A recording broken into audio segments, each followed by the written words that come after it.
Hello, I'm Vedant Sharan, and I'm here with Crossfire Episode 4. And today, our guest is Anthony Garcia from the Florida Heart Research Institute. So, would you like to introduce yourself, Anthony? Yeah, of course. So my name is Anthony Garcia. I was born and raised here in Miami, Florida.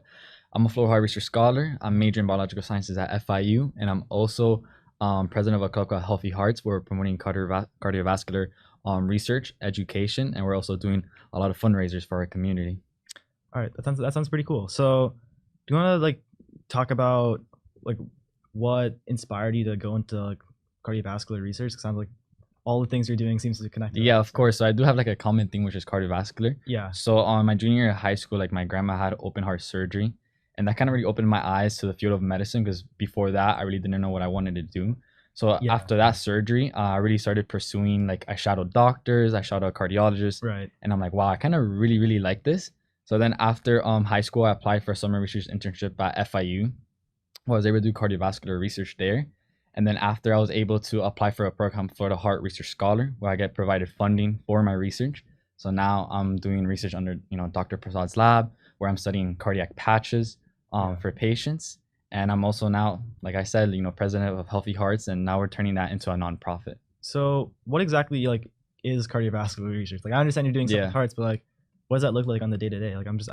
Yeah, of course. Well, there's different types of cardiovascular research. Like there's Mhm. basic, there's applied. But right now, I'm in a biomedical engineering lab, so I'm working under a grad student. Her name is Alexi, and we're studying his cardiac patches. So what this pretty much is that when someone has a heart attack, their heart, some part of their heart tissue dies, right, and doesn't have the capability to actually revive themselves. So right now, what scientists are trying to create is a cardiac patch, which would be like a biological band-aid. It will be applied on the damaged heart tissue, and this biological bandage would have cardiomyocytes would help revive this heart tissue.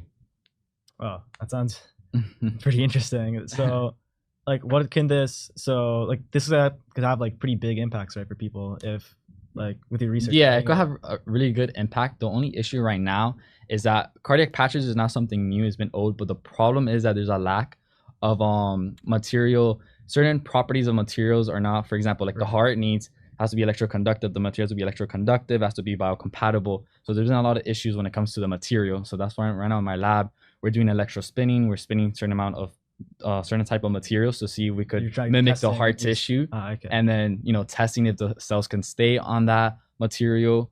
And that's currently where we're at right now. So right now in the lab, just doing a lot of data collection and analysis. So, day to day, what does that look like? Are you just So yeah, for my day to day, I'm currently in my summer term, right? right? So I have a little bit more free time because I'm taking 2 classes online. But normally I'm in the lab Monday through Friday from like 9 a.m. to like 2 to 3 p.m. And it really just depends on it's by week. And we've been doing a lot of like image analysis, like on a microscope, imaging our fibers, and then we've been doing collecting the data from these fibers, like doing analysis on them, like measuring the Yeah. fiber diameter, the pore sizes, and then just doing a lot of analysis on this data. Yeah. So I understand you're a freshman, right? Yeah. So, if you're in the lab from 9 to 2 p.m., how do you how many classes? Yeah. How do you balance doing your classes? Of course. So that's why, like, for the summertime, I picked 2 classes online. So I could spend majority of my time in my lab, but also like I'm balancing out my lab and then also Healthy Hearts, and then now I'm gonna be doing an internship soon. I start like in 2 weeks where I'm gonna be working with a cardiologist, which is That's kind of pretty funny because it's also cardiovascular. Yeah. But yeah, so the thing is, it's really matters what's your priority like in life and what you want to do. So right now my priority in the summer term is research. So I'm staying in the lab, like it's around 30 hours, 20 to 30 hours a week. And I'm just making sure I'm up to date with Healthy Hearts and doing everything I need to do. So how was that going before summer, during the school Yeah. year? I'm assuming you took more classes then, right? So, Yeah, it was definitely much more stressful. Yeah. Like now it's super like laid back. I'm like, okay, I'm just in the lab. I just have to do my work. I don't have to worry about studying for like chemistry or biology. But the thing is, during the fall and the spring semester, the full quarter, Yeah. like what I normally do is I minimize my time in the lab. It's more like 10 hours, maybe max 15 hours, because I really have to focus, obviously keeping my GPA up and making sure I get grades in my classes. And then obviously with Healthy Hearts as well, because that's when I'm normally be doing all the events for the club. So I just minimize my time in the lab and make sure like I'm working on things that I need to be working on.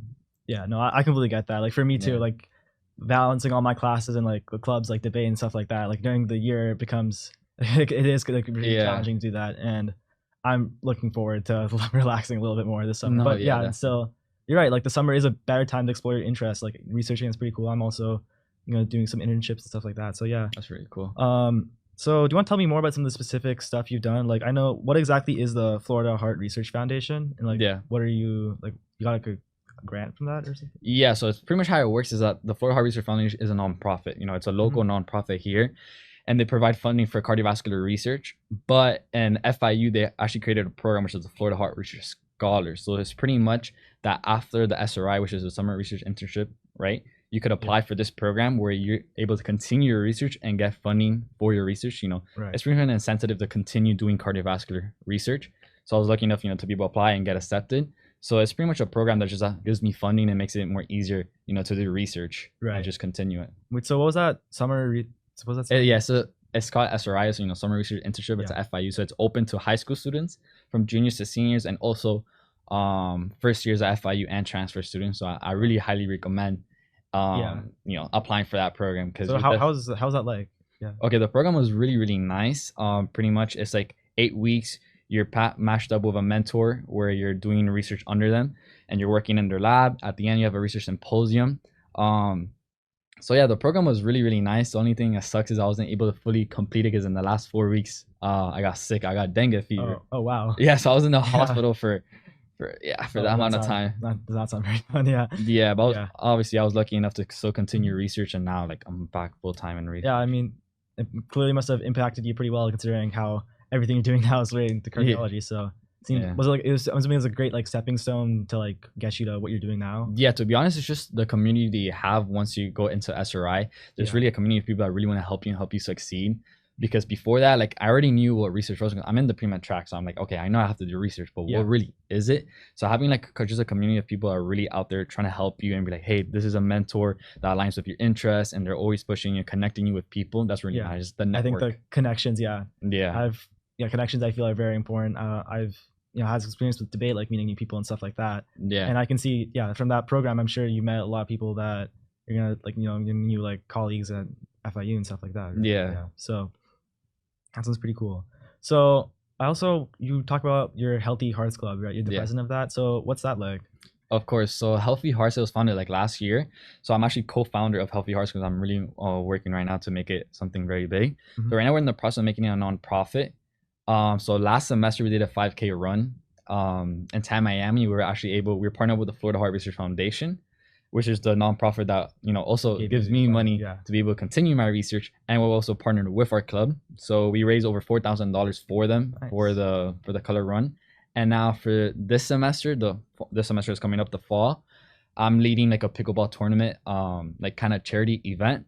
Since now we're trying to make this into a nonprofit. Now we are in the process, so to pretty much raise money for a nonprofit. So that sounds pretty cool. I'm sure. Like, how's like organizing that? Because I can tell, like, from my experiences, like through debate, like organizing these events, like it takes a lot of people, right? We hosted a tournament recently at our school, and it took like a lot of us, and like everyone involved had to do a lot of work, and our teacher and our sponsor, like it was So how is it like organizing? Yeah, so when it comes to organizing events, it takes a lot of time because then we're like, oh, this is the event, but there's a lot that goes into, like, especially when it comes to logistics. Yeah. So right now, I am president of Healthy Hearts, but now I'm doing interviews for my e-board, for my executive board. So right now I've been planning, the event kind of by myself and my faculty advisor and with like our founder as well. So pretty much when it comes to this event, you have to reach out to the location where you want to host. For example, I'm doing a pickleball fundraiser. I'm trying to host it in the Miami Fair Expo Center. So I had to reach out, cold call, get in touch with the manager to make sure, we can rent those courts at those specific dates. And now I have the entire like schedule of the tournament already figured out. I already have a tournament director. Nice. So we pretty much had to make like a master doc, of everything. I also had to make a sponsor package. So because you will also need money for this event. So now my day-to-day is just sending like 10 plus emails to companies to get sponsorship for this event. This is obviously for a good cause, but it just takes a long time just sending these emails and, and hopefully getting a sponsor. Yeah, no, good luck with that. Yeah. Thank you. Yeah, just so much paperwork. That's what I remember that you're all, working, and there's just a lot of forms to fill out, a lot of forms, a lot of meetings, and just a lot of code so reach. You're a freshman, I understand, right? So then is Healthy Hearts Club new? Like, how'd you get to president in such a fast Of course, of course. So, pipeline? pretty much like once I started, I had a family friend that she was in the club, and she's like, Mhm. "Hey, you should really come to this club. I know you're interested in cardiology. It's literally it's perfect for you." I was like, Yeah. "Okay." So I really got involved my first day, almost like in my first week of the fall semester, and I was really working very closely with the executive board to plan out like the 5K color run Hmm. that our founder was leading at the time, and from there, I just showed a lot of initiative, and elections came up now to become president. So then I applied. I went through the interview process, and I got the role. So Congratulations. Yeah. yeah, So I see like I'm assuming it's probably like a relatively new club, right? Because I'm like your founder still with you. yeah. It's only been here for almost 2 years. Almost. It's about to be 2 years. Oh, cool. So I can see like you're trying to take this to new heights, right? Because we also like with our scenario at my Yeah. school's debate club. Ours is, I mean, it's been here forever, but for us, the same process of like we're a relatively new club too, and that whole process of like building it up, it's like all that knowledge. It's like it's great to like you have to build all that knowledge, right? Like you're doing right No, now. of course. The thing is, Yeah, it's a really good experience. It's kind of like running a business because there's so yeah. much that goes involved with it to like make these events possible. Mm-hmm. But like my goal is, so obviously we're in the process of making a nonprofit, but the thing is, what we want to do is we want to make chapters in different schools, and my That sounds end pretty goal cool. is to have these clubs in high schools and do like community outreach in high schools. Right. So we kind of want to have it like in a very much bigger scale, but right now we're just building our reputation now, and having Yeah. hopefully successful events and just making a lot of partnerships. Yeah. I think that's great. Like expanding it like that. Yeah, we've also been trying to expand like our club and going to Yeah. middle schools and stuff like that. But yeah, I think being a president as a freshman, that's pretty useful for you now because you're gonna be with the club for the next like 3 years probably or Yeah, so so. we made it like in our constitution. There's a 2 year academic limit, Oh, so we okay. could give someone else an opportunity to be Yeah, president. But I definitely want to yeah, you'll be still with be the with them. Yeah. yeah. So I definitely still want to be with the club. Like my goal by the end of my presidency, right, is to pretty much have the nonprofit already established, Mhm. have certain chapters already in high schools, and just grow it to the max that I can. But Yeah. to be honest, it is a blessing to be able to be president in my freshman year. Yeah. I've learned a lot. Like I definitely had to come out of my comfort zone because now people, they rely on me now. If there's a problem, like I'm the one that has Yeah. to solve it, and then it's me, obviously the founder, I'm the co-founder, so just coming together with that, Mhm. figuring out problems, and just learning how to grow the club. I think it kind of ties back to what those connections things you're talking about now, right? Yeah, Because like all these people, they're all coming to you, and this is obviously you're helping them, but it's also gonna yeah, helping you in the long run, right? of Because you're course, meeting all these people, and like I'm sure like later in your life when you're doing cardiology, like these people like you're gonna know them, and it's gonna be pretty useful for you. So yeah, yeah. I at least can see the value in that. So is there anything else about Healthy Hearts that you want to talk about? Well, it comes with healthy hearts. No, nothing. The only thing I really want to emphasize is the importance of like cold calling, because Yeah, like that's definitely something out of your comfort zone. You have to call yeah, people you don't know or sending emails, because the thing is that if you don't really put yourself out there and really just like ask people for help, like you're not gonna get the help or like the help you needed to grow yeah. this club. So I really learned that, especially when it comes to like summer programs and stuff like that, like the internship I'm doing now. Like when it came to the time for applying, I really reached out to people already alumni of the program to see like how the program was, and also talking with like program director, trying to set up like just a quick coffee chat. So now, like also now with the Healthy Hearts to raise money for the event, I'm trying to set up meetings with new people every single day, trying to schedule those meetings. So I kind of learned the value of cold calling, Yeah. and I just asking for help, No, because there's a lot of people that do I want to think help you. that's really true, right? I think it really takes initiative to do it. Yeah, But I've also found like in like my personal life too, like calling, just like cold emailing these people, like just getting it out yeah, there. It can be kind of hard, right? Me talking to people you haven't talked to before, it can be out of your comfort zone. But of course. that's of course that's like the best way to do it, right? Like at our school when we were establishing our like a debate club, we had to like reach out to the principal and stuff like that. Like it's not like someone. Yeah, It's a pretty big school. Like most people haven't really talked to her before, but like yeah, you had to take the initiative, and if we didn't really do that, we wouldn't be in the same place we are right now. So I think you're right that there's a big value in taking the initiative to reach out to people and stuff like that. I think it's a really good skill to build too. no, So yeah, yeah.